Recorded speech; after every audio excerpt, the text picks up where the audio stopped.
You are about to listen to an exclusive interview on Maximum Threshold Radio. Thanks for listening to us at MaximumThreshold.net. Horns up, fists in the air. All right, we are sitting with Kevin Preston from the band Prima Donna. How you doing today, Kevin? I'm doing good. It's hot as a bitch, but I'm doing all right. Well, at least you're not in Cleveland where it's been raining for 16 days straight. Yeah, I don't know if I could do that. Well, yeah, I think that we're based out of Oregon right now, or Seattle. Yeah. So I was going out. You guys are LA based. I was checking out a little bit about you guys. Looks like you just finished up a tour with Green Day recently. How was that? Oh, it was great. We played with them. It was actually just that was a couple of years back, and we had an incredible time. But we did just play a show with them in Italy, and it was awesome. It was a total surprise for all the fans. It was a secret show. And they were playing a giant stadium show 2 days later, and they thought, hey, let's warm up and do a tiny club gig, and we got to play with them, so it was awesome. Oh, that'd be great. So was Billy sober at the time, or was he having one of his tantrums?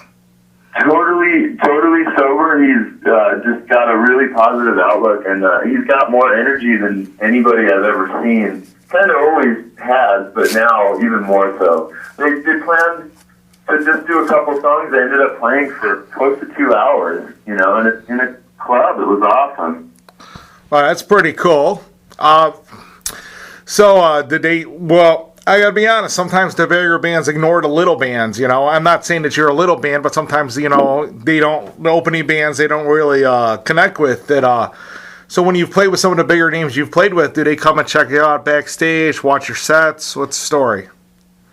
Yeah, what's great, everybody that we've had the pleasure to work with, play with, it's usually because they chose us to go along.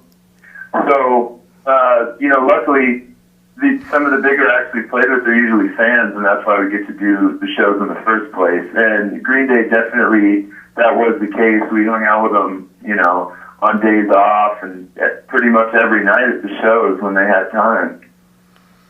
Well, that's cool. And, yeah. Well, right now you're out promoting your newest record. What is the name of that again? Give us a little... Go ahead. Bless This Mess. Bless This... Now, is that about a person or about the whole band as a general? Well, it definitely... everybody has some sort of tie to that, but it was a song, I wrote the title track. It's just about, going through a rough time with, just vices, I guess, and kind of accepting how maybe sometimes you really can't change the way things are going. Well, that's cool. Now, let's get on to the current tour. You're going on the road for North American tour for Adam Ant, and from what I understand, he personally selected you guys. How did that come about? Yeah, we just floated some CDs around and tried. We've been trying for years to, get in touch. As soon as we knew he was playing shows again, like, God, he's just such a big influence on us, so we've been trying to get him our music, and it eventually got to him, and he was coming out here. He's doing a 2-month tour. It's quite a tour, and he thought of us, and I couldn't be happier. That's cool. What's your favorite Adam Ant song? There's too many. I had to choose one. The one I listen to the most is probably Test Darlings. Really? Cool. Yeah, I love that song. It's not what I would expect. But like I said, there's so many.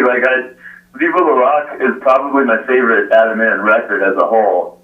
I've got songs all across from every record, but I think Viva La Rock is the best.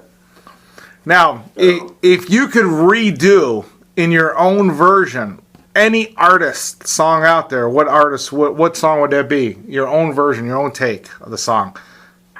Like a dream cover. Yeah, a dream cover. Go ahead. we've done a couple that we're pretty proud of. We have actually, this is a good chance to plug a new 7-inch. We're putting out a record at the end of this week. It's a new 7-inch out on an Italian label, and the B-side is a cover of the Rubinas. The song is "Rock and Roll Is Dead," and yeah, I'm pretty proud of that. On the 7-inch before this one, we covered Blondie's "Ripper to Shreds," and I thought that was pretty fun. Wow, you like the artist with the more of some of their obscure songs rather than their big top 40 hits. That's pretty cool. So, man, one that we would do in the future. Yeah. Man, I'd really like to do I've always wanted to do a Polecat song. Oh wow, that's cool. Yeah, I don't know which one. I've got so many in mind, but they've always got that cool. They just have an energy that always makes me crazy. Now, you have something unique in your band that you don't generally hear about unless it's from like a 20-member band. You have a saxophonist / keyboardist. That's unusual. Yeah. Dangerous. Well, no. Normally, if you have a saxophonist, they got a whole, like the Mighty Mighty Boss Tones, where they have like 30 people on stage, or something like that. Yeah, we love rock and I guess classic rock and roll.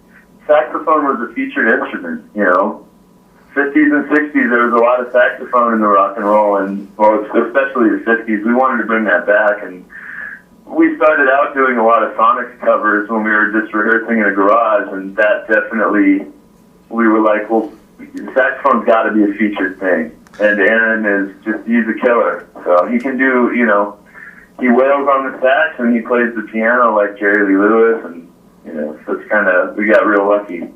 Wow, that's pretty cool. So, you just put out a music video the other day, too, if I'm not mistaken. Oh, yeah, it's coming out. It hasn't been released to the public yet, but stay tuned to our Facebook page because it's going to come out any second now. Uh-oh, your publicist send me a link to see it. Never mind, I'm shutting up. Hey, no, you got to see it, man. You're one of the few. So, that's pretty cool. Hey, I want to ask you some goofy questions, some fun ones. So, so who in the band drinks so much or parties so much that you wouldn't be shocked if they ended up in bed with a tranny?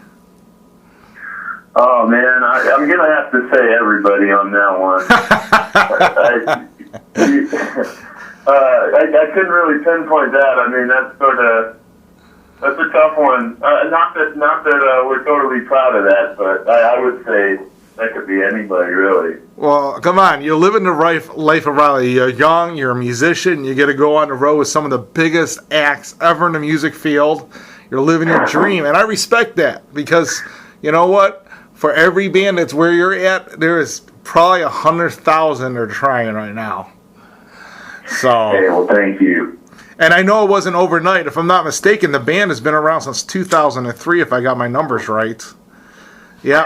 Yeah, we started rehearsing in 2003. We didn't really get touring and going until a couple of years later, but it's been the idea was around since then for sure. So we all know what a Prima Donna is. So why'd you pick that name? It was a nickname that I just thought, okay, well, that's going to be my band when I have my own band, and then, So, yeah, it was a nickname that stuck, and I just thought, well, that's just a killer band name, so let's go with that. Well, that's cool. Now, if I'm not mistaken, why don't you give us all your websites? Okay, so I think the best one-stop shop is still the Facebook page, facebook.com/Prima Donna Official. And then we're on Twitter, at Prima Donna Band. And then you can always go to primadonnarocks.com. I mean, it's a good website name. It's not the most original name, but if you go with too original, no one's going to find it. So I think that's a pretty good name. You're like, we want to be totally original, but no one found our website. Exactly.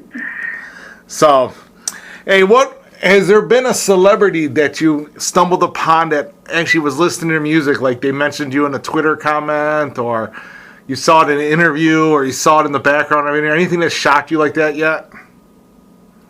Oh, actually, yeah. I think the best thing that happened in the past couple weeks, Lance Bass from NSYNC is a fan of our band, so he had us on his radio show, and we hung out with him. That was pretty cool. You know, shocking in a really cool way.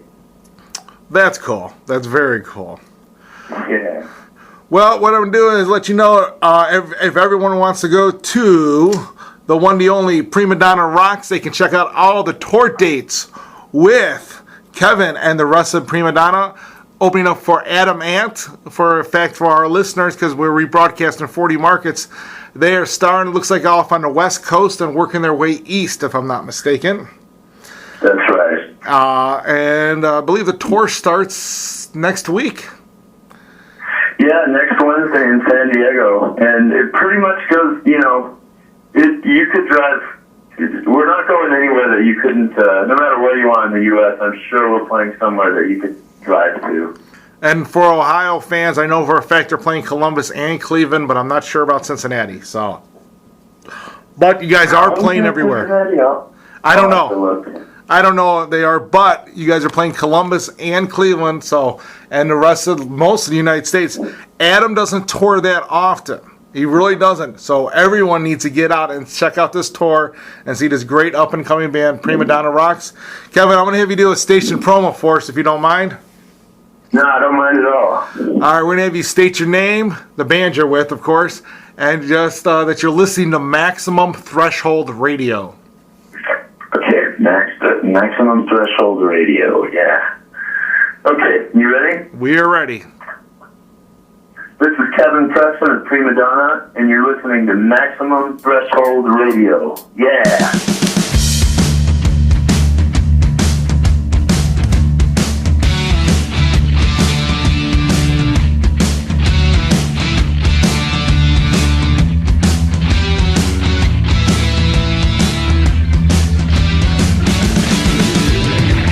It took a lot to show you the depths of life to sink to. I'm not like the others. I'm a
You have just listened to an exclusive interview on Maximum Threshold Radio.